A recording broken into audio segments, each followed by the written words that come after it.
ಎಲ್ಲರಿಗೂ ನಮಸ್ಕಾರ. ಶಶಿಕಲಾ ಮನ್ನಳ್ಳಿ ಯೂಟ್ಯೂಬ್ ಚಾನಲ್ಗೆ ತಮ್ಮೆಲ್ಲರಿಗೂ ಸ್ವಾಗತ. ನೀವು ನಮ್ಮ ಚಾನಲ್ನ ಮೊದಲನೇ ಬಾರಿ ನೋಡ್ತಾ ಇದ್ರೆ ನಮ್ಮ ಚಾನಲ್ನ ಸಬ್ಸ್ಕ್ರೈಬ್ ಮಾಡೋದನ್ನು ಮರಿಬೇಡಿ. ಹಾಗೆ ಈ ವಿಡಿಯೋನ ಕೊನೆವರೆಗೂ ನೋಡೋದನ್ನು ಮರಿಬೇಡಿ, ಯಾಕಂದರೆ ಇದು ತುಂಬ ಮಹತ್ವವಾದಂಥ ಒಂದು ಮಾಹಿತಿ. ಕನ್ನಡ ಗ್ರಾಮರಲ್ಲಿ ನಮಗೆ ತುಂಬ ಕಠಿಣವಾಗಿ ಅಂತ ಅನಿಸೋ ಎರಡು ವಿಷಯಗಳು ಅಂತ ಅಂದರೆ ಸಂಧಿಗಳು ಮತ್ತು ಸಮಾಸಗಳು. ಸಂಧಿಗಳು ಮತ್ತು ಸಮಾಸಗಳು ತುಂಬ ಅರ್ಥ ಆಗಿರುತ್ತೆ, ಆದರೆ ಕನ್ಫ್ಯೂಷನ್ನ ಕ್ರಿಯೇಟ್ ಮಾಡ್ತಾ ಇರುತ್ತೆ. ಸೊ ಅದಕ್ಕೆ ನಾವೇನು ಮಾಡೋಣ, ಇವತ್ತು ನಾವು ತಿಳ್ಕೊಳ್ಳೋಕೆ ಹೊರಟಿರುವಂಥ ವಿಷಯ ಸಂಧಿಗಳು. ಫಸ್ಟ್ ನಾವು ಸಂಧಿಗಳು ಅಂದರೆ ಏನು ಅಂತ ಅರ್ಥ ತಿಳ್ಕೊಳ್ಳೋಣ. ಎರಡು ಅಕ್ಷರಗಳು ಕಾಲ ವಿಳಂಬ ಇಲ್ಲದಂತೆ ಸೇರುವುದೇ ಸಂಧಿ. ಅಂದರೆ ಎರಡು ಅಕ್ಷರಗಳು, ಎರಡು ಪದಗಳು ಅಲ್ಲ, ಎರಡು ಅಕ್ಷರಗಳು ಏನು ಕಾಲ ವಿಳಂಬ, ಕಾಲ ಅಂದರೆ ಸಮಯ ಇಲ್ಲದಂತೆ ಸೇರುವುದನ್ನು ಏನಂತ ಕರಿತೀವಿ, ಸಂಧಿ ಅಂತ ಕರಿತೀವಿ. ತುಂಬ ಇಂಪಾರ್ಟೆಂಟ್ ಇದು ಕೂಡ ಅರ್ಥ, ಯಾಕಂದರೆ ಕೆಲವೊಂದು ಕಾಂಪಿಟೇಟಿವ್ ಎಕ್ಸಾಮ್ಗಳಲ್ಲಿ ಈ ರೀತಿಯಾಗಿ ಕೇಳ್ತಾರೆ. ಎರಡು ಅಕ್ಷರಗಳು ಕಾಲ ವಿಳಂಬ ಇಲ್ಲದಂತೆ ಸೇರುವುದನ್ನು ಡ್ಯಾಶ್ ಎಂದು ಕರೆಯುತ್ತಾರೆ. ಸಂಧಿ, ಸಮಾಸ, ಅವ್ಯಯ, ಕೃದಂತ ಅಥವಾ ನಾಮಪದಗಳು ಈ ರೀತಿಯಾಗಿ ಕೇಳ್ತಾರೆ. ಅದಕ್ಕೆ ನಾವು ಅರ್ಥ ಕೂಡ ಕೆಲವೊಂದು ಟೈಮಲ್ಲಿ ತಿಳ್ಕೊಬೇಕಾಗತ್ತೆ. ಸೊ ಸಂಧಿ ಅಂದರೆ ಎರಡು ಪದಗಳು ಅಲ್ಲ, ಎರಡು ಅಕ್ಷರಗಳು. 2019ರಲ್ಲಿ ಈ ಒಂದು ಕಾಂಪಿಟೇಟಿವ್ ಎಕ್ಸಾಮ್ಗಳಲ್ಲಿ ಕೇಳಿದ್ದಾರೆ ಸಂಧಿ ಅಂದರೆ ಏನು ಅಂತ. ಸೊ ಎರಡು ಅಕ್ಷರಗಳು ಕಾಲ ವಿಳಂಬ ಇಲ್ಲದಂತೆ ಸೇರುವುದನ್ನು ಸಂಧಿ ಅಂತ ಕರೀತಾರೆ. ಸಂಧಿಯಲ್ಲಿ ಮುಖ್ಯವಾಗಿ ಎರಡು ವಿಧಗಳು, ಒಂದು ಕನ್ನಡ ಸಂಧಿ, ಇನ್ನೊಂದು ಸಂಸ್ಕೃತ ಸಂಧಿ. ಕನ್ನಡ ಸಂಧಿ ನಾವು ಎಕ್ಸಾಂಪಲ್ ಅರ್ಥನ ತಿಳ್ಕೊಂಡ್ವಿ, ಆದರೆ ಎಕ್ಸಾಂಪಲ್ ಮುಖಾಂತರ ತಿಳ್ಕೊಳ್ಳೋಣ. ಉದಾಹರಣೆಗೆ ಮಾತಿಲ್ಲ. ನಾವು ಯಾವಾಗಲಾದರೂ ಮಾತಾಡ್ತಾ ಇರಬೇಕಾದ್ರೆ ಮಾತು ಇಲ್ಲ ಅಂತ ಈ ರೀತಿ ಹೇಳ್ತೀವ, ಅಥವಾ ಊರು ಊರು ಅಂತ ಹೇಳ್ತೀವ? ಇಲ್ಲ, ಡೈರೆಕ್ಟ್ ಆಗಿ ಊರೂರು, ಮಾತಿಲ್ಲ, ಅವನೊಬ್ಬ, ಅವನಿಗಲ್ಲದೆ, ಬೇರೊಬ್ಬ, ಈ ರೀತಿಯಾಗಿ ಟೈಮ್ ಕೊಡದೇನೆ ಎರಡು ಅಕ್ಷರಗಳು ಸೇರೋದನ್ನ ಏನಂತ ಕರಿತೀವಿ, ಸಂಧಿ ಅಂತ ಕರಿತೀವಿ. ಮಾತು ಪ್ಲಸ್ ಇಲ್ಲ ಬಿಡಿಸಿದಾಗ ಈ ರೀತಿ ಆಗುತ್ತೆ. ನಾವು ಈ ರೀತಿಯಾಗಿ ಪದನ ಬಿಡಿಸಿ ಯಾವತ್ತೂ ಹೇಳಲ್ಲ, ನಾವು ಹೇಳೋದು ಮಾತಿಲ್ಲ ಅಂತಾನೆ ಹೇಳ್ತೀವಿ. ಸೊ ಸಂಧಿ ಅಂದರೆ ಎರಡು ಅಕ್ಷರಗಳು ಕಾಲ ವಿಳಂಬ ಇಲ್ಲದಂತೆ ಸೇರೋದು. ನೆಕ್ಸ್ಟ್, ಸಂಧಿಯಲ್ಲಿ ಎಷ್ಟು ವಿಧಗಳು? ಎರಡು ವಿಧಗಳು, ಒಂದು ಕನ್ನಡ ಸಂಧಿ, ಇನ್ನೊಂದು ಸಂಸ್ಕೃತ ಸಂಧಿ. ಕನ್ನಡ ಸಂಧಿ ಟಾಪಿಕ್ ಇವತ್ತು. ಕನ್ನಡ ಸಂಧಿ ಬಗ್ಗೆ ನಾವು ತಿಳ್ಕೊಳ್ಳೋಣ. ಕನ್ನಡ ಸಂಧಿಯಲ್ಲಿ ಮತ್ತೆ ಏನು 3 ವಿಧಗಳು ಬರುತ್ತೆ. ಯಾವುದು? ಲೋಪ ಸಂಧಿ, ಆಗಮ ಸಂಧಿ, ಆದೇಶ ಸಂಧಿ. ಮೊದಲನೇದಾಗಿ ಲೋಪ ಸಂಧಿ ಅಂದ್ರೆ ಏನು? ಇಲ್ಲೂ ಕೂಡ ತುಂಬಾ ಇಂಪಾರ್ಟೆಂಟ್, ಅರ್ಥನ ನಾವು ತಿಳ್ಕೋಬೇಕು. ಸಂಧಿ ಕಾರ್ಯ ನಡೆದಾಗ ಪೂರ್ವ ಪದದಲ್ಲಿರುವ ಕೊನೆಯ ಅಕ್ಷರವು ಅಥವಾ ಸ್ವರಾಕ್ಷರವು ಬಿಟ್ಟು ಹೋಗುತ್ತದೆ. ಅದನ್ನ ಏನಂತ ಕರಿತೀವಿ? ನಾವು ಸಂಧಿ ಅಂತ ಹೇಳ್ಬಿಟ್ಟು ಕರಿತೀವಿ. ಅಂದ್ರೆ ನಾವು ಸಂಧಿ ಕಾರ್ಯ ಇಲ್ಲಿ ನಡಿಬೇಕಾದ್ರೆ, ಯಾವುದೇ ಒಂದು ಸಂಧಿನ ನಾವು ಕಂಡು ಹಿಡಿಬೇಕಾದ್ರೆ ಇಲ್ಲಿ ಮೊದಲನೇದಾಗಿ ಪೂರ್ವ ಪದ, ಉತ್ತರ ಪದ ಇವುಗಳನ್ನ ನಾವು ಗಮನಿಸಬೇಕಾಗತ್ತೆ. ಸೊ ಇಲ್ಲಿ ನಾವು ಇದನ್ನ ಎಕ್ಸಾಂಪಲ್ಗಳ ಮುಖಾಂತರ ತಿಳ್ಕೊಳ್ಳೋಣ. ಉದಾಹರಣೆ, ಮಾತಿಲ್ಲ, ಮಾತು ಪ್ಲಸ್ ಇಲ್ಲ, ಓ ಇ. ಅವನಿಗಲ್ಲದೆ,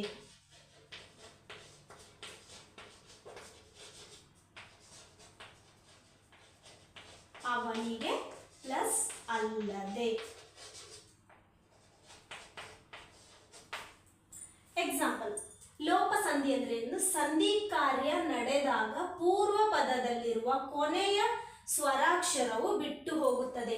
ನಾವು ಯಾವುದೇ ಒಂದು ಸಂಧಿನ ಕಂಡು ಹಿಡಿಬೇಕು ಅಂದ್ರೆ ನಾವು ಫಸ್ಟ್ ಮೊದಲು ಪದ ಒಟ್ಟುಗೂಡಿದಾಗ ಯಾವ ರೀತಿ ಇತ್ತು ಅದೇ ರೀತಿಯಾಗಿ ಪದನ ಬಿಡಿಸಿದಾಗ ಇಲ್ಲಿ ಏನ್ ಚೇಂಜಸ್ ಆಗಿದೆ. ನಾವು ಯಾವಾಗಲೂ ಚೇಂಜಸ್ನ ಹಿಂದೆ ಇರೋ ಅಕ್ಷರಗಳನ್ನ ಗಮನಿಸಬಾರ್ದು. ಪೂರ್ವ ಪದ, ಉತ್ತರ ಪದ, ಇದನ್ನ ಏನಂತ ಕರೀತಾರೆ? ಪೂರ್ವ ಪದ, ಈ ಉತ್ತರ ಪದ. ಈ ಪೂರ್ವ ಪದ, ಉತ್ತರ ಪದದ ಅಕ್ಷರಗಳಲ್ಲಿ ಯಾವ ಬದಲಾವಣೆ ಆಗಿದೆ, ಸಂಧಿ ಪದನ ಬಿಡಿಸಿದಾಗ ಯಾವ ಬದಲಾವಣೆ ಆಗಿದೆ, ಆ ಪದನ ಕೂಡಿಸಿದಾಗ ಯಾವ ಪದ ಬಂದಿದೆ ಅಂತ ನಾವು ಇಲ್ಲಿ ಗಮನಿಸಬೇಕು. ಮಾತು ಪ್ಲಸ್ ಇಲ್ಲ, ಈ ತು ಅಲ್ಲಿ ತ ಪ್ಲಸ್ ಉ ಇಸ್ ಈಕ್ವಲ್ ಟು ತು. ಈ ಉ ಪೂರ್ವ ಪದ, ಸಂಧಿ ಕಾರ್ಯ ನಡೆದಾಗ ಪೂರ್ವ ಪದದಲ್ಲಿರುವ ಕೊನೆಯ ಸ್ವರಾಕ್ಷರವು ಅಂದ್ರೆ ಉ ಸ್ವರಾಕ್ಷರವು ಏನಾಗಿದೆ? ಹೋಗಿದೆ. ಲೋಪ ಸಂಧಿ ಆಗ್ಬೇಕಾದ್ರೆ ಪೂರ್ವ ಪದದ ಕೊನೆಯ ಅಕ್ಷರವು ಅಂದ್ರೆ ಡೈರೆಕ್ಟ್ ಆಗಿ ತ ಹೋಗುತ್ತೆ ಅಂತ ಅಲ್ಲ, ಅದರಲ್ಲಿರುವ ಸ್ವರಾಕ್ಷರ. ಮಾತು ಅಂತ ಇದೆಯಲ್ಲ, ಸೊ ಮಾತು ಇರೋದಲ್ಲಿ ಉ ಏನಾಗಿದೆ? ಹೋಗಿದೆ. ಇಲ್ಲ, ಇಲ್ಲಿ ಏನಾಗಿದೆ? ಮಾತಿಲ್ಲ, ಈ ತ ಬಂದಿದೆ, ಅದರಲ್ಲಿರೋ ಉ ಹೋಗಿ ಈ ಆಡ್ ಆಗಿದೆ. ಅಂದ್ರೆ ಮಾತು ಪ್ಲಸ್ ಇಲ್ಲ, ಮಾತಿಲ್ಲ. ಸಂಧಿ ಕಾರ್ಯ ನಡೆಯುವಂತ ಸಂದರ್ಭದಲ್ಲಿ ಪೂರ್ವ ಪದದ ಕೊನೆಯ ಅಕ್ಷರ ಬಿಟ್ಟು ಹೋಗುತ್ತೆ, ಅದನ್ನ ಏನಂತ ಕರೀತಾರೆ? ಲೋಪ ಸಂಧಿ ಅಂತ ಹೇಳ್ಬಿಟ್ಟು ಕರೀತಾರೆ. ಇನ್ನೊಂದು ಎಕ್ಸಾಂಪಲ್, ಅವನಿಗಲ್ಲದೆ, ಅವನಿಗೆ ಪ್ಲಸ್ ಅಲ್ಲದೆ, ಅವನಿಗಲ್ಲದೆ, ಅವನಿಗೆ ಬಂದಿದೆ. ಇಲ್ಲಿ ಸ್ವರಾಕ್ಷರ ಏನಿದೆ? ಎ ಇದೆ. ಆದ್ರೆ ಏನಾಗಿದೆ? ಗದಲ್ಲಿ ಸೇರ್ಕೊಂಡು ಏನಾಗಿದೆ? ಅವನಿಗಲ್ಲದೆ ಅಂತ ಹೇಳ್ಬಿಟ್ಟು ಆಗಿದೆ. ಅಂದ್ರೆ ಇಲ್ಲಿ ಎ ಅಕ್ಷರ ಲೋಪವಾಗಿ ಅಕ್ಷರ ಗದ ಮುಖಾಂತರವಾಗಿ ಇಲ್ಲಿ ನಮ್ಗೆ ಸೇರ್ಕೊಂಡಿದೆ. ಇವಾಗ ನಾವು ಎಕ್ಸಾಂಪಲ್ಸ್ ನ ಇನ್ನಷ್ಟು ಜಾಸ್ತಿ ನೋಡೋಣ. ಲೋಪ ಸಂಧಿ, ಆಕ್ಚುಲಿ ನಿಮ್ಗೆ ಲೋಪ ಸಂಧಿ ಮತ್ತೆ ಸವರ್ಣ ದೀರ್ಘ ಸಂಧಿ ಕನ್ಫ್ಯೂಸ್ ಆಗುತ್ತೆ. ಸೊ ಆ ರೀತಿ ಯಾವುದೇ ರೀತಿಯಾಗಿ ಕನ್ಫ್ಯೂಸ್ ನ ಮಾಡ್ಕೊಬೇಡಿ. ಮೊದಲನೇದಾಗಿ ಊರೂರು, ಮಾತಿಲ್ಲ. ಮೂರನೇದಾಗಿ ಊರೂರು, ಊರು ನಾವು ಆವಾಗಲೇ ಉದಾಹರಣೆಯಲ್ಲಿ ಹೇಳಿದ್ವಿ, ಏನು? ಊರು ಪ್ಲಸ್ ಊರು, ಊರೂರು ಅಂತ. ಹಾಗೆ ಮಾತು ಪ್ಲಸ್ ಇಲ್ಲ, ಮಾತಿಲ್ಲ ಅಂತ ಹೇಳ್ಬಿಟ್ಟು ನೋಡಿದ್ವಿ. ಅವನಿಗೆಂದು,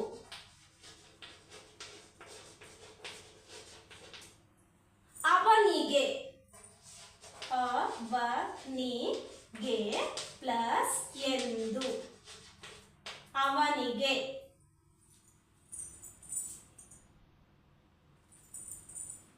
ನಾವು ಇನ್ನಷ್ಟು ಉದಾಹರಣೆನ ಇಲ್ಲಿ ನೋಡ್ಕೊಳ್ಳೋಣ.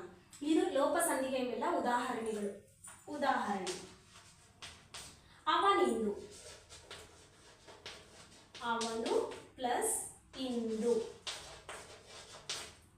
ಅವನು ಪೂರ್ವ ಪದ ಉತ್ತರ ಪದ. ಇಲ್ಲಿ ನು ಅಲ್ಲಿ ಏನಾಗಿದೆ? ಊ ಸೇರ್ಕೊಂಡಿದೆ. ಅವನು ಪ್ಲಸ್ ಇಂದು ಈಸ್ ಈಕ್ವಲ್ ಟು ಏನಾಗಿದೆ? ಅವನಿಂದು. ನ ಅಂದ್ರೆ ನ ಪ್ಲಸ್ ಇ ಈಸ್ ಈಕ್ವಲ್ ಟು ನೀ. ಅಂದ್ರೆ ಇಲ್ಲಿ ಯಾವ ಅಕ್ಷರ ಲೋಪ ಆಗಿದೆ? ಅದು ಎಲ್ಲಿ? ಪೂರ್ವ ಪದದಲ್ಲಿ. ಅವನು ಪ್ಲಸ್ ಇಂದು, ಅವನಿಂದು ಅಂದ್ರೆ ಉ ಅಕ್ಷರ ಪೂರ್ವ ಪದದಲ್ಲಿರುವ ಕೊನೆಯ ಅಕ್ಷರ ಇಲ್ಲಿ ಲೋಪ ಆಗಿದೆ. ಸೊ ಅದಕ್ಕೆ ಇದು ಏನು? ಲೋಪ ಸಂಧಿ. ನೆಕ್ಸ್ಟ್ ಬಲ್ಲೆನೆಂದು, ಬಲ್ಲೆನು ಪ್ಲಸ್ ಎಂದು ಅಂದ್ರೆ ನೆಕ್ಸ್ಟ್ ಎಕ್ಸಾಂಪಲ್,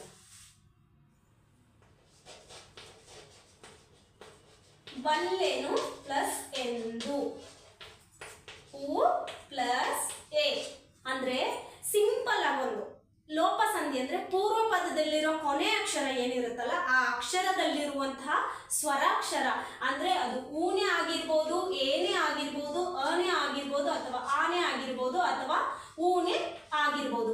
ಈ ಯಾವುದೇ ಅಕ್ಷರಗಳಿದೆಯಲ್ಲ ಆ ಎಲ್ಲಾ ಅಕ್ಷರ ಲೋಪ ಆಗ್ಬಿಟ್ಟು ಅಂದ್ರೆ ಹೋಗ್ಬಿಟ್ಟು ನೆಕ್ಸ್ಟ್ ಉತ್ತರ ಪದ ಏನಿದೆಯಲ್ಲ ಆ ಉತ್ತರ ಪದದಲ್ಲಿ ಯಾವ ಅಕ್ಷರ ಬಂದಿರುತ್ತೆ ಅದು ಏನಾಗಿರುತ್ತೆ? ಇಲ್ಲಿ ಸೇರ್ಕೊಂಡಿರುತ್ತೆ. ಅಂದ್ರೆ ಡೈರೆಕ್ಟ್ ಆಗಿ ಈ ಅಕ್ಷರ ಬರಲ್ಲ, ಬದಲಾಗಿ ವ್ಯಂಜನಗಳ ಜೊತೆ ಸ್ವರಗಳು ಸೇರ್ಬಿಟ್ಟು ಬರುತ್ತೆ. ಬಲ್ಲೆನು ಪ್ಲಸ್ ಎಂದು, ಬಲ್ಲೆನೆಂದು. ಈ ನೇ ಅಲ್ಲಿ ಏನ್ ಸೇರ್ಕೊಂಡಿದೆ? ಎ ಸೇರ್ಕೊಂಡಿದೆ. ಹಾಗೆ ಇಲ್ಲಿ ನೀ ಅಲ್ಲಿ ಏನ್ ಸೇರ್ಕೊಂಡಿದೆ? ಈ ಸೇರ್ಕೊಂಡಿದೆ. ಸೊ ಈ ರೀತಿಯಾಗಿ ಏನಾಗುತ್ತೆ ಅಂದ್ರೆ ಪೂರ್ವ ಪದದಲ್ಲಿರೋ ಅಕ್ಷರಗಳು ಏನಾಗುತ್ತೆ? ಲೋಪ ಆಗುತ್ತೆ. ನೆಕ್ಸ್ಟ್ ಎಕ್ಸಾಂಪಲ್, ನಮ್ಮೂರು, ನಮ್ಮ ಪ್ಲಸ್ ಊರು, ಉ. ನಮ್ಮೂರು ಈ ಏನಾಗಿದೆ? ಈ ಮೂ ಅಲ್ಲಿ ಅಂದ್ರೆ ಇದರಲ್ಲಿ ಉ ಸೇರ್ಕೊಂಡಿದೆ ಅಲ್ವಾ? ಸೊ ಅಂದ್ರೆ ಇಲ್ಲಿ ಮ ಇಲ್ಲಿರುವಂತ ಲೋಪ ಆಗಿದೆ ಅಲ್ವಾ? ನೆಕ್ಸ್ಟ್ ಮಾತಂತು, ಮಾತು ಪ್ಲಸ್ ಅಂತು, ಮಾತು ಪ್ಲಸ್ ಅಂತು, ಮಾತಂತು, ಮಾತು ಉ ಹೋಗಿದೆ, ತದಲ್ಲಿ ಏನ್ ಸೇರ್ಕೊಂಡಿದೆ? ಸೇರ್ಕೊಂಡಿದೆ.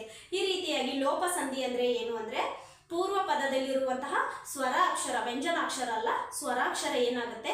ಲೋಪ ಆಗುತ್ತೆ. ಲೋಪ ಆಗ್ಬಿಟ್ಟು ಉತ್ತರ ಪದದಲ್ಲಿ ಬಂದಿರುವಂತಹ ಅಕ್ಷರ ಸೇರ್ಕೊಂಡು ಏನಾಗುತ್ತೆ? ಸಂಧಿ ಆಗುತ್ತೆ. ಅದನ್ನ ಏನಂತ ಕರೀತಾರೆ? ಲೋಪ ಸಂಧಿ ಅಂತ ಹೇಳ್ಬಿಟ್ಟು ಕರೀತಾರೆ. ನೆಕ್ಸ್ಟ್ ನಾವು ಆಗಮ ಸಂಧಿ ನೋಡೋಣ.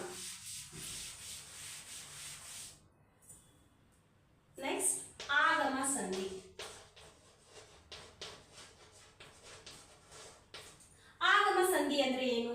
ಲೋಪ ಸಂಧಿಯಲ್ಲಿ ಪೂರ್ವ ಪದದಲ್ಲಿರೋ ಕೊನೆ ಅಕ್ಷರ ಲೋಪ ಆಗುತ್ತೆ. ಆದ್ರೆ ಆಗಮ ಸಂಧಿಯಲ್ಲಿ ಏನಾಗಿರುತ್ತೆ? ಸಂಧಿ ಕಾರ್ಯ ನಡೆದಾದ ಮೇಲೆ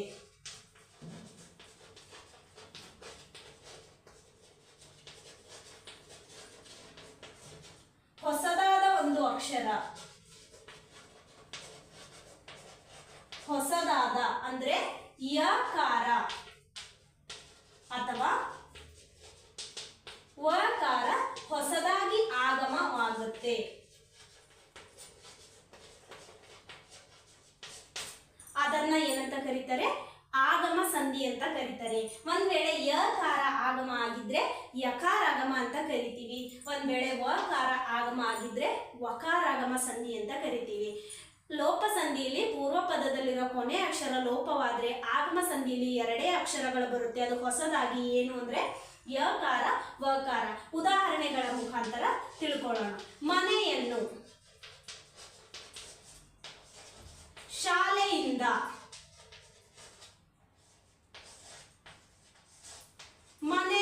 ಮನೆಯನ್ನು, ಮನೆ, ಶಾಲೆಯಲ್ಲಿ. ಇಲ್ಲಿ ಯಕಾರದ ಎಕ್ಸಾಂಪಲ್ ಫಸ್ಟ್ ತಿಳಿಸ್ಕೊಡ್ತಾ ಇದ್ದೀನಿ. ಮನೆಯನ್ನು, ಮನೆ ಪ್ಲಸ್ ಅನ್ನು ಇಸ್ ಈಕ್ವಲ್ ಟು ಮನೆಯನ್ನು. ಆದ್ರೆ ನಾವು ಸಂಧಿ ಪದನ ಬಿಡಿಸಿದಾಗ ಏನ್ ಬಂದಿದೆ? ಇಲ್ಲಿ ಎಲ್ಲೂ ಹೊಸದಾಗಿ ಯನೇ ಬಂದಿಲ್ಲ. ಪೂರ್ವ ಪದ ಉತ್ತರ ಪದ. ನಾವು ಸಂಧಿ ಬಿಡಿಸ್ಬೇಕಾದ್ರೆ ಯಾವ ಎರಡು ಅಕ್ಷರಗಳನ್ನು ಗಮನಿಸಬೇಕು ಅಂತ ಹೇಳಿದೀನಿ? ಪೂರ್ವ ಪದ ಮತ್ತೆ ಉತ್ತರ ಪದ. ಸೊ ಪೂರ್ವ ಪದದಲ್ಲೂ ಯ ಇಲ್ಲ, ಹಾಗೆ ಉತ್ತರ ಪದದಲ್ಲೂ ಕೂಡ ಯ ಇಲ್ಲ. ಆದ್ರೆ ಸಂಧಿ ಪದ ಆದಾಗ ಏನಾಗಿದೆ? ಯ ಹೊಸದಾಗಿ ಬಂದಿದೆ. ಸೊ ಈ ರೀತಿಯಾಗಿ ಹೊಸದಾಗಿ ಆಗಮವಾದಂತ ಯ ಅಥವಾ ವ ಎರಡೇ ಅಕ್ಷರಗಳು ಆಗಮವಾದ್ರೆ ಅದನ್ನ ಏನಂತ ಕರಿತೀವಿ? ಆಗಮ ಸಂಧಿ ಅಂತ ಹೇಳ್ಬಿಟ್ಟು ಕರಿತೀವಿ.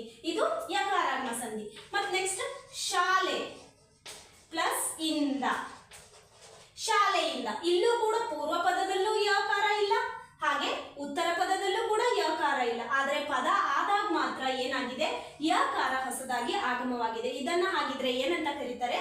ಯಕಾರಾಗಮ ಸಂಧಿ ಅಥವಾ ಆಗಮ ಸಂಧಿ ಅಂತ ಕರೀತಾರೆ.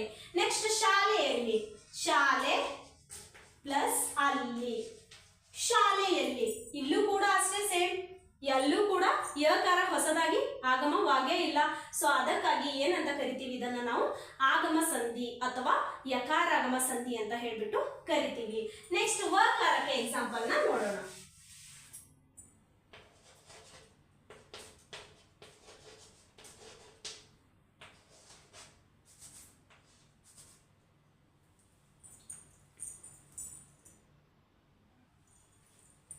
ವಕಾರಕ್ಕೆ ಹೊಸದಾಗಿ ತೋಟವನ್ನು,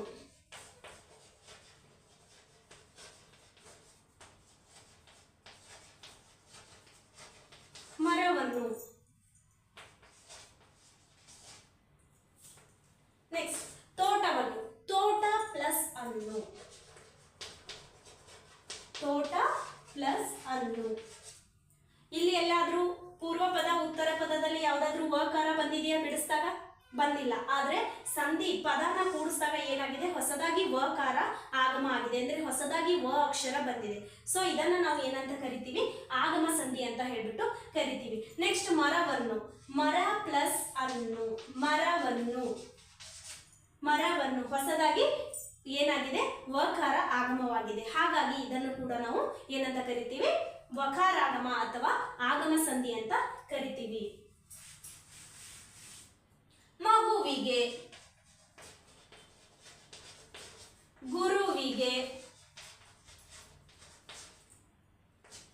ಮಗು ಪ್ಲಸ್ ಇಗೆ, ಮಗುವಿಗೆ. ಬಿಡಿಸಿದಾಗ ಈಕಾರ ಸೇರ್ಕೊಂಡಿದೆ, ಆದ್ರೆ ವಕಾರ ಹೊಸದಾಗಿ ಅಕ್ಷರ ಆಗಮವಾಗಿದೆ. ಗುರು ಪ್ಲಸ್ ಇಗೆ, ಗುರುವಿಗೆ. ವಕಾರ ಹೊಸದಾಗಿ ಇಲ್ಲಿ ಆಗಮವಾಗಿದೆ. ನಾವಿಷ್ಟೇ ತಿಳ್ಕೊಬೇಕಾಗಿರೋದು ಸಂಧಿ ಅಂದ್ರೆ ಏನು ಅಂದ್ರೆ ಎರಡು ಅಕ್ಷರಗಳು ಕಾಲ ವಿಳಂಬ ಇಲ್ಲದಂತೆ ಕೂಡುವುದು ಸಂಧಿ ಅಂತ ಕರೀತಾರೆ. ಸಂಧಿಯಲ್ಲಿ ಎರಡು ವಿಧಗಳು, ಒಂದು ಕನ್ನಡ ಸಂಧಿ, ಇನ್ನೊಂದು ಸಂಸ್ಕೃತ ಸಂಧಿ. ಕನ್ನಡ ಸಂಧಿಯಲ್ಲಿ ಮತ್ತೆ 3 ವಿಧಗಳು ಬರುತ್ತೆ: ಲೋಪ ಸಂಧಿ, ಆಗಮ ಸಂಧಿ, ಆದೇಶ ಸಂಧಿ. ಲೋಪ ಸಂಧಿ ಅಂದ್ರೆ ಸಂಧಿ ಕಾರ್ಯ ನಡೆದಂತಹ ಸಂದರ್ಭದಲ್ಲಿ ಪೂರ್ವ ಪದದಲ್ಲಿರುವ ಕೊನೆಯ ಅಕ್ಷರವು ಲೋಪವಾಗುತ್ತೆ, ಅದನ್ನ ಏನಂತ ಕರೀತಾರೆ? ಲೋಪ ಸಂಧಿ ಅಂತ ಹೇಳ್ಬಿಟ್ಟು ಕರೀತಾರೆ. ನೆಕ್ಸ್ಟ್ ಆಗಮ ಸಂಧಿ ಅಂದ್ರೆ ಸಂಧಿ ಕಾರ್ಯ ನಡೆದಾದ ಮೇಲೆ ಹೊಸದಾದ ಯಕಾರ ಅಥವಾ ವಕಾರ ಎರಡು ಅಕ್ಷರಗಳು ಆಗಮವಾದ್ರೆ ಅದನ್ನ ಏನಂತ ಕರೀತಾರೆ? ಆಗಮ ಸಂಧಿ ಅಂತ ಕರೀತಾರೆ. ಯಕಾರ ಬಂದರೆ ಯಕಾರಾಗಮ ಅಂತಲೂ, ವಕಾರ ಬಂದರೆ ಅಂದರೆ ವಕಾರಾಗಮ ಅಂತಲೂ ಕೂಡ ಕರೀತಾರೆ. ಸೊ ಇನ್ನೊಂದು ಕನ್ನಡ ಸಂಧಿಯಲ್ಲಿ ಯಾವುದು ಉಳಿದುಕೊಂಡಿದೆ? ಸೊ ಯಾವುದು? ಆದೇಶ ಸಂಧಿ. ಆದೇಶ ಸಂಧಿನ ನೆಕ್ಸ್ಟ್ ನೋಡೋಣ.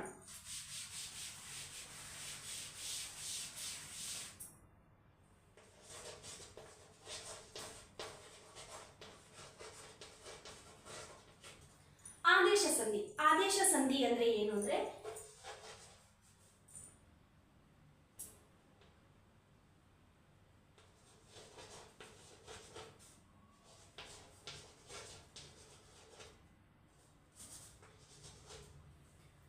ಇಲ್ಲಿ ಆದೇಶ ಅಂದ್ರೆ ಕ ತ ಪ ಅಕ್ಷರಗಳಿಗೆ ಗದ ಬ ಅಕ್ಷರಗಳು ಆದೇಶವಾಗಿ ಬರುತ್ತೆ. ಇಲ್ಲಿ ಇನ್ನೊಂದು ಇಂಪಾರ್ಟೆಂಟ್ ಪಾಯಿಂಟ್ ನಾವು ನೆನ್ಪಿಟ್ಕೋಬೇಕಾಗಿರೋದೇನು ಅಂದ್ರೆ ಆದೇಶ ಸಂಧಿ ಮತ್ತೆ ಜಸ್ವ ಸಂಧಿ ಸೇಮ್ ಬರುತ್ತೆ.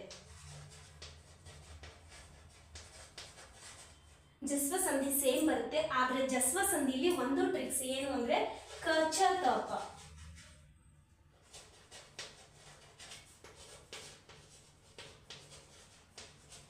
ಕ ಚ ತ ಪಗಳಿಗೆ ಗಜ ಧಪಗಳು ಬರುತ್ತೆ. ಆದ್ರೆ ಇಲ್ಲಿ ಆದೇಶ ಸಂಧಿಲಿ ಕ ತ ಪಗಳಿಗೆ ಗದಪಗಳು ಬರುತ್ತೆ. ಆದ್ರೆ ಜಸ್ವ ಸಂಧಿಲಿ ಎಲ್ಲಿ ಬರುತ್ತೆ ಅಂದ್ರೆ ಪೂರ್ವ ಪದದಲ್ಲಿ ಬದಲಾವಣೆ ಆಗುತ್ತೆ. ಪೂರ್ವ ಪದದ ಅಕ್ಷರಗಳಲ್ಲಿ ಬದಲಾವಣೆ ಆಗುತ್ತೆ. ಯಾವ ಅಕ್ಷರ?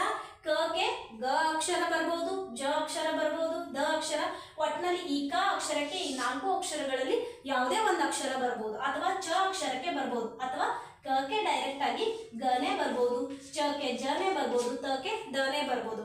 ಈ ರೀತಿಯಾಗಿ ಎಲ್ಲಿ ಬದಲಾವಣೆ ಆಗುತ್ತೆ? ಪೂರ್ವ ಪದದಲ್ಲಿ ಬದಲಾವಣೆ ಆಗುತ್ತೆ. ಆದ್ರೆ ಆದೇಶ ಸಂಧಿಲಿ ಎಲ್ಲಿ ಬದಲಾವಣೆ ಆಗುತ್ತೆ? ಉತ್ತರ ಪದದಲ್ಲಿ.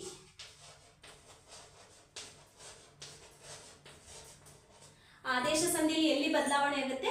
ಉತ್ತರ ಪದದಲ್ಲಿ ಬದಲಾವಣೆ ಆಗುತ್ತೆ. ಅದು ಏನು ಅಂದ್ರೆ ಕತಪಗಳಿಗೆ ಗದಬ ಅಕ್ಷರಗಳು ಆದೇಶವಾಗಿ ಬರುವುದನ್ನ ಏನಂತ ಕರೀತಾರೆ? ಆದೇಶ ಸಂಧಿ ಅಥವಾ ಗದಬಾದೇಶ ಸಂಧಿ ಅಂತಲೂ ಕೂಡ ಕರೀತಾರೆ. ಆದೇಶ ಸಂಧಿಗೆ ಇನ್ನೊಂದು ಹೆಸರು ಗದಬಾದೇಶ ಸಂಧಿ.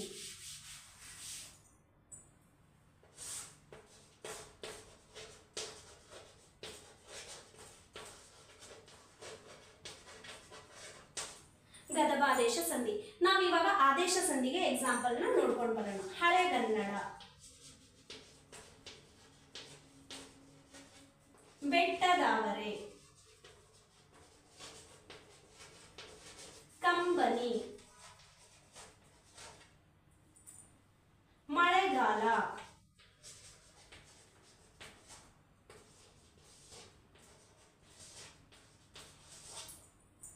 ಹಳೆಗನ್ನಡ ಬಿಡಿಸಿದಾಗ ಯಾವ ರೀತಿಯಾಗಿ ಬದಲಾವಣೆ ಆಗುತ್ತೆ? ಹಳೆ ಪ್ಲಸ್ ಕನ್ನಡ, ಹಳೆ ಪ್ಲಸ್ ಕನ್ನಡ. ಕತಪಗಳಿಗೆ ಗದಬ, ಹಳೆಗನ್ನಡ, ಪೂರ್ವ ಪದ ಉತ್ತರ ಪದ. ಇಲ್ಲಿ ಎಲ್ಲಿ ಬದಲಾವಣೆಯಾಗಿದೆ? ಉತ್ತರ ಪದದಲ್ಲಿ. ಎಲ್ಲಿ ಬದಲಾವಣೆಯಾಗಿದೆ? ಉತ್ತರ ಪದದಲ್ಲಿ. ಉತ್ತರ ಪದದಲ್ಲಿ ಬದಲಾವಣೆ ಆದ್ರೆ ಏನಂತ ಹೇಳಿದೀನಿ? ಆದೇಶ ಸಂಧಿ. ಅದೇ ಪೂರ್ವ ಪದದಲ್ಲಿ ಬದಲಾವಣೆ ಆದ್ರೆ ಏನು? ಜಸ್ವ ಸಂಧಿ. ಸೊ ಇಲ್ಲಿ ಉತ್ತರ ಪದದಲ್ಲಿ ಯಾವ ಅಕ್ಷರ ಬಂದಿದೆ ಅದಕ್ಕೆ ಬದಲಾಗಿ ಯಾವ ಅಕ್ಷರ ಬಂದಿದೆ? ಗ ಅಕ್ಷರ ಬಂದಿದೆ. ಅಂದ್ರೆ ಕಕ್ಕೆ ಗ ಅಕ್ಷರ ಬಂದಿದೆ. ಸೊ ಇದನ್ನ ಏನಂತ ಕರಿತೀವಿ? ಆದೇಶ ಸಂಧಿ ಅಂತ ಹೇಳ್ಬಿಟ್ಟು ಕರಿತೀವಿ. ನೆಕ್ಸ್ಟ್ ಬೆಟ್ಟದಾವರೆ, ಬೆಟ್ಟ ಪ್ಲಸ್ ತಾವರೆ. ತಕಾರಕ್ಕೆ ಯಾವ ಬಂದಿದೆ? ದಕಾರ. ತಕಾರಕ್ಕೆ ದಕಾರ ಬಂದಿದೆ. ನೋಡಿದ್ರ ಇಲ್ಲಿ ಕಕಾರಕ್ಕೆ ಡೈರೆಕ್ಟ್ ಆಗಿ ಗನೆ ಬಂದಿದೆ. ನಾನು ಮೊದಲೇ ಹೇಳಿದಾಗೆ ಕಕ್ಕೆ ಡೈರೆಕ್ಟ್ ಆಗಿ ಗನೆ ಬರುತ್ತೆ ಅಂತ ಇಲ್ಲ. ಈ 3 ಅಕ್ಷರಗಳಲ್ಲಿ ಯಾವುದೇ ಒಂದು ಅಕ್ಷರ ಬರ್ಬೋದು. ಆದ್ರೆ ಇಲ್ಲಿ ತಕಾರಕ್ಕೆ ದಕಾರ ಬಂದಿದೆ. ಬೆಟ್ಟ ಪ್ಲಸ್ ತಾವರೆ, ಬೆಟ್ಟದಾವರೆ ಅಂದ್ರೆ ದಕಾರ ಹೊಸದಾಗಿ ಏನಾಗಿದೆ? ಆಗಮವಾಗಿದೆ. ಅಷ್ಟೇ ಅಲ್ಲದೆ ಎಲ್ಲಿ ಬದಲಾವಣೆಯಾಗಿದೆ? ಉತ್ತರ ಪದದಲ್ಲಿ ಬದಲಾವಣೆಯಾಗಿದೆ. ಉತ್ತರ ಪದದಲ್ಲಿ ಬದಲಾವಣೆ ಆದ್ರೆ ಆದೇಶ ಸಂಧಿ.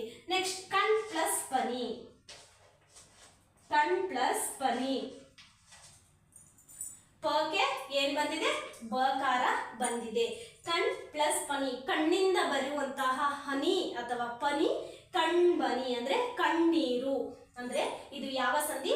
ಆದೇಶ ಸಂಧಿ. ನಾವು ಪದನ ಒಟ್ಟಿಗೆ ನೋಡಿದಾಗ ಸಂಧಿನ ಗೆಸ್ ಮಾಡಕ್ಕೆ ಆಗಲ್ಲ. ನಾವು ಫಸ್ಟ್ ಏನ್ ಮಾಡ್ಬೇಕು? ಪದನ ಬಿಡಿಸೋದನ್ನ ಕಲಿಬೇಕು. ಪದ ಬಿಡಿಸೋದ್ರಲ್ಲಿನೇ ನಮಗೆ ಏನ್ ಗೊತ್ತಾಗುತ್ತೆ?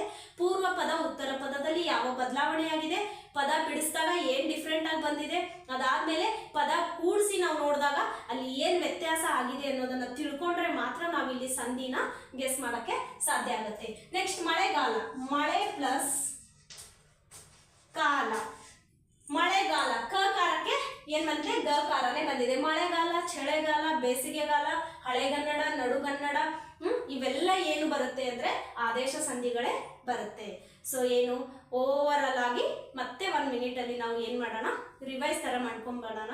ಸಂಧಿ ಅಂದ್ರೆ ಏನು ಅಂದ್ರೆ 2 ಅಕ್ಷರಗಳು ಕಾಲ ವಿಳಂಬ ಇಲ್ಲದಂತೆ ಕೂಡುವುದನ್ನ ಏನಂತ ಕರಿತೀವಿ, ಸಂಧಿ ಅಂತ ಹೇಳ್ಬಿಟ್ಟು ಕರಿತೀವಿ. ಸಂಧಿಯಲ್ಲಿ ಎಷ್ಟು ವಿಧ? 2 ವಿಧ. ಕನ್ನಡ ಸಂಧಿ, ಸಂಸ್ಕೃತ ಸಂಧಿ. ಕನ್ನಡ ಸಂಧಿಲಿ ಮತ್ತೆ 3 ವಿಧಗಳು ಬರುತ್ತೆ. ಒಂದು ಲೋಪ ಸಂಧಿ, ಆಗಮ ಸಂಧಿ, ಆದೇಶ ಸಂಧಿ ಅಂತ ಹೇಳ್ಬಿಟ್ಟು. ಸೊ ಕನ್ನಡ ಸಂಧಿಯಲ್ಲಿ ಮೊದಲನೇದಾಗಿ ಲೋಪ ಸಂಧಿ ಏನು ಅಂದ್ರೆ ಪೂರ್ವ ಪದದಲ್ಲಿರುವ ಕೊನೆಯ ಅಕ್ಷರ ಸಂಧಿ ಕಾರ್ಯ ನಡೆಯುವಂತಹ ಸಂದರ್ಭದಲ್ಲಿ ಸಂಧಿ ಕಾರ್ಯ ನಡೆದಾಗ ಲೋಪ ಆಗುತ್ತೆ, ಅದನ್ನು ಏನಂತ ಕರಿತೀವಿ, ಲೋಪ ಸಂಧಿ ಅಂತ ಕರಿತೀವಿ. ಸಂಧಿ ಕಾರ್ಯ ನಡೆದಾದ ಮೇಲೆ ವಕಾರ ಅಥವಾ ಯಕಾರ ಹೊಸದಾಗಿ ಅಕ್ಷರಗಳು ಆಗಮವಾದ್ರೆ ಏನಂತ ಕರಿತೀವಿ, ಆಗಮ ಸಂಧಿ ಅಂತ ಕರಿತೀವಿ. ಆದೇಶ ಸಂಧಿ ಅಂದ್ರೆ ಕತಪ ಅಕ್ಷರಗಳಿಗೆ ಗದವ ಅಕ್ಷರಗಳು ಆದೇಶವಾಗಿ ಬರುವುದನ್ನ, ಅದು ಉತ್ತರ ಪದದಲ್ಲಿ ಆಗುತ್ತದೆ ಬದಲಾವಣೆ, ಅದನ್ನ ಏನಂತ ಕರಿತೀವಿ, ಆದೇಶ ಸಂಧಿ ಅಂತ ಹೇಳ್ಬಿಟ್ಟು ಕರಿತೀವಿ. ಈ ಒಂದು ಚಿಕ್ಕ ವಿಡಿಯೋದಿಂದ ನಿಮಗೆ ಹೆಲ್ಪ್ ಆಗುತ್ತೆ. ಸೊ ಹೆಲ್ಪ್ ಆಗಿದ್ರೆ ಒಂದು ಲೈಕ್ ಕೊಡಿ, ಹಾಗೆ ಶೇರ್ ಮಾಡಿ. Thank you.